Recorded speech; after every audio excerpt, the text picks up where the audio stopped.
It's kind of sad. All the businesses that are currently closed, some of them I think should be that aren't, but anyway, we'll go to that later. But all these businesses that are closed, and what I'm hoping, though I don't know how that will work, is I'm hoping that once this is over, we can get some of them back. Hopefully, because of what's going on, we don't lose all of them forever. Because a lot of the small businesses and stuff, I know me personally, when I was running my small business, and that was all that I was doing, I couldn't have survived 10 days without work, let alone 15, let alone 21 days, let alone whatever the new number ends up being. It's going to be very hard. But I think if we all stick together, if we all think of each other as being part of the same world, being humans who can help each other, I think we can get through this. So today we've got Tom Swift and his submarine boat. We are on today chapter 7. And this is Mr. Damien, or Mr. Damon will go. Well, I guess they've had their lesson, remarked Tom, as he took an observation through the telescope and saw Andy and his cronies hard at work trying to repair the ruptured tires. That certainly was a corking good trick. Yes, admitted Mr. Sharp modestly. I once did something similar, only it was a horse and wagon instead of an auto. But let's try for another speed record. The conditions are just right. They arrived at the coast much sooner than they had dared to hope, the Red Cloud proving herself a veritable wonder. The remainder of that day and part of the next was spent in working on the submarine. We'll launch her day after tomorrow, declared Mr. Swift enthusiastically. Then, to see whether my calculations are right or wrong. It won't be your fault if it doesn't work, said his son. You certainly have done your best.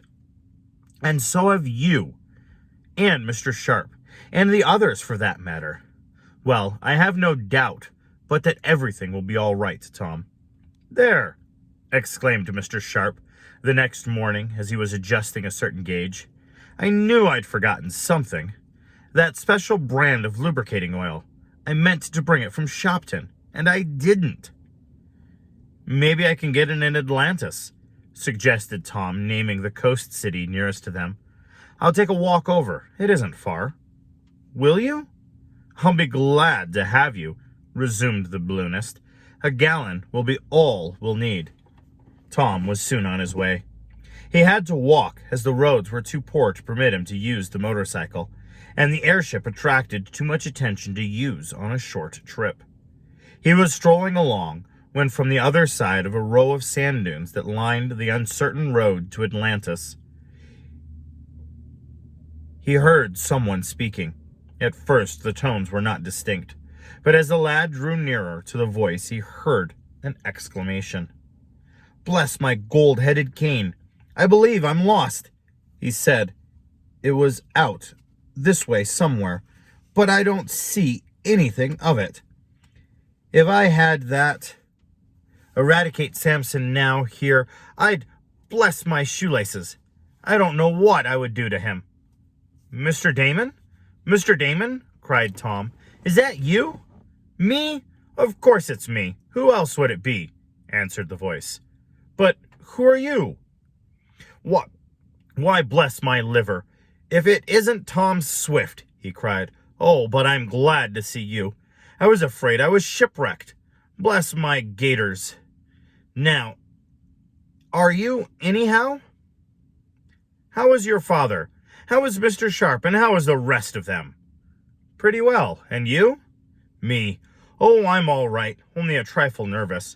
I called at your house in Shopton yesterday, and Eradicate told me, as well as he could, where you were located. I had nothing to do, so I thought I'd take a run down here. But what's this I hear about you? Are you going on a voyage? Yes. In the air? May I go along again? I certainly enjoyed my other trip in the Red Cloud. That is, all but the fire and being shot at. May I go? We're going on a different sort of trip this time, said the youth. Where? Underwater. Underwater? Bless my sponge bath, you don't mean it. Yes. Dad has completed the submarine he was working on when we were off in the airship, and it will be launched the day after tomorrow. Oh, that's so. I'd forgotten about that. He's going to try for the government prize, isn't he? But tell me more about it, bless my scarf pin. But I'm glad I met you. Going into town, I take it? Well, I just came from there, but I'll walk back with you. Do you think, is there any possibility that I could go with you? Of course, I don't want to crowd you, but... Oh, there'll be plenty of room, replied the young inventor. In fact, more room than we had in the airship. We were talking only the other day about the possibility of you going with us, but we didn't think you'd risk it. Risk it? Bless my liver, of course I'll risk it. It can't be as bad as sailing in the air. You can't fall, that's certain. No, but maybe you can't rise, remarked Tom grimly. Oh, we won't think of that. Of course, I'd like to go. I fully expected to be killed in the Red Cloud, but as I wasn't, I'm ready to take another chance in the water. On the whole, I think I prefer to be buried at sea anyhow. Now then, will you take me? I think I can safely promise, answered Tom with a smile at his friend's enthusiasm.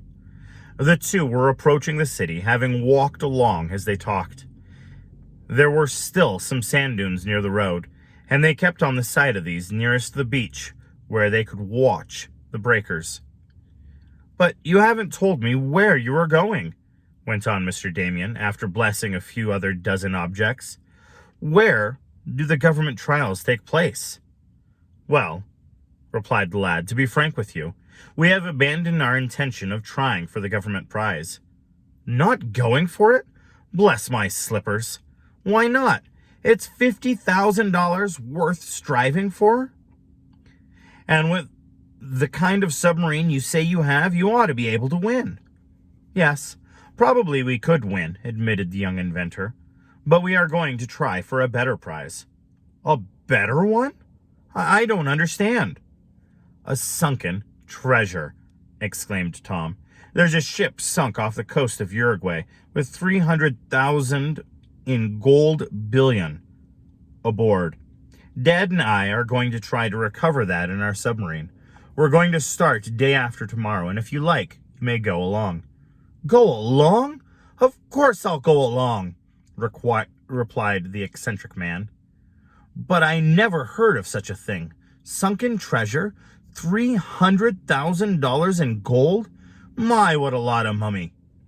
And to go after it in a submarine? It's as good a story as any. Yes, we hope to recover all the treasure, said the lad. We ought to be able to claim at least half of it. Bless my pocketbook, cried Mr. Damien, but Tom did not hear him. At that instant, his attention was attracted by seeing two men emerge from behind the sand dune near which he and Mr. Damien had halted momentarily. When the youth explained about the treasure, the man looked sharply at Tom. A moment later, the first man was joined by another, and at the sight of him, our hero could not repress an exclamation of alarm, for the second man was none other than Addison Berg. The latter glanced quickly at Tom, and then with a hasty word to his companion, the two swung around and made off in the opposite direction to that in which they had been walking. "What's the matter?" asked Mr. Damien, seeing the young inventor was strangely affected. That man," stammered the lad. "You don't mean to tell me that's one of the Happy Harry gang, do you?" "No, but one or both of those men may prove to be worse. That second man was Addison Berg, and he's an agent for the firm of submarine boat builders who are rivals of Dad's. Berg has been trying to find out why we abandoned our intention of competing for the government prize. Well, I hope you didn't tell him. I didn't intend to, replied Tom, smiling grimly. But I'm afraid I have, however. He certainly overheard what I said. I spoke too loud. Yes, he must have heard me. That's why he hurried off so. Possibly no harm is done. You didn't give him the location of the ship. No, but I guess from what I said, it will be easy enough to find. Well, if we're going to have a fight for the possession of that sunken gold, I'm ready for it. The Advance is well equipped for a battle. I must tell Dad of it. It's my fault.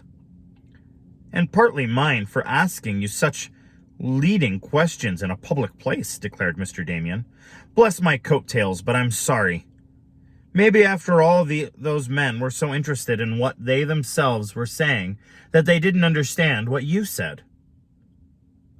But if there had been any doubts on this score, they would have been dissolved had Tom and his friend been able to see the actions of Mr. Berg and his companion a little later. The plans of the treasure hunters had been revealed to their enemies.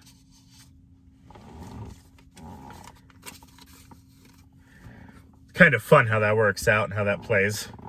I love these older books and the stories that they tell, and Victor Appleton has a way of letting you picture what he sees in your mind as he builds it up. Anyway, I wanted to say thank you guys so much for tuning in today, and I hope you have a wonderful, safe, and healthy, blessed day.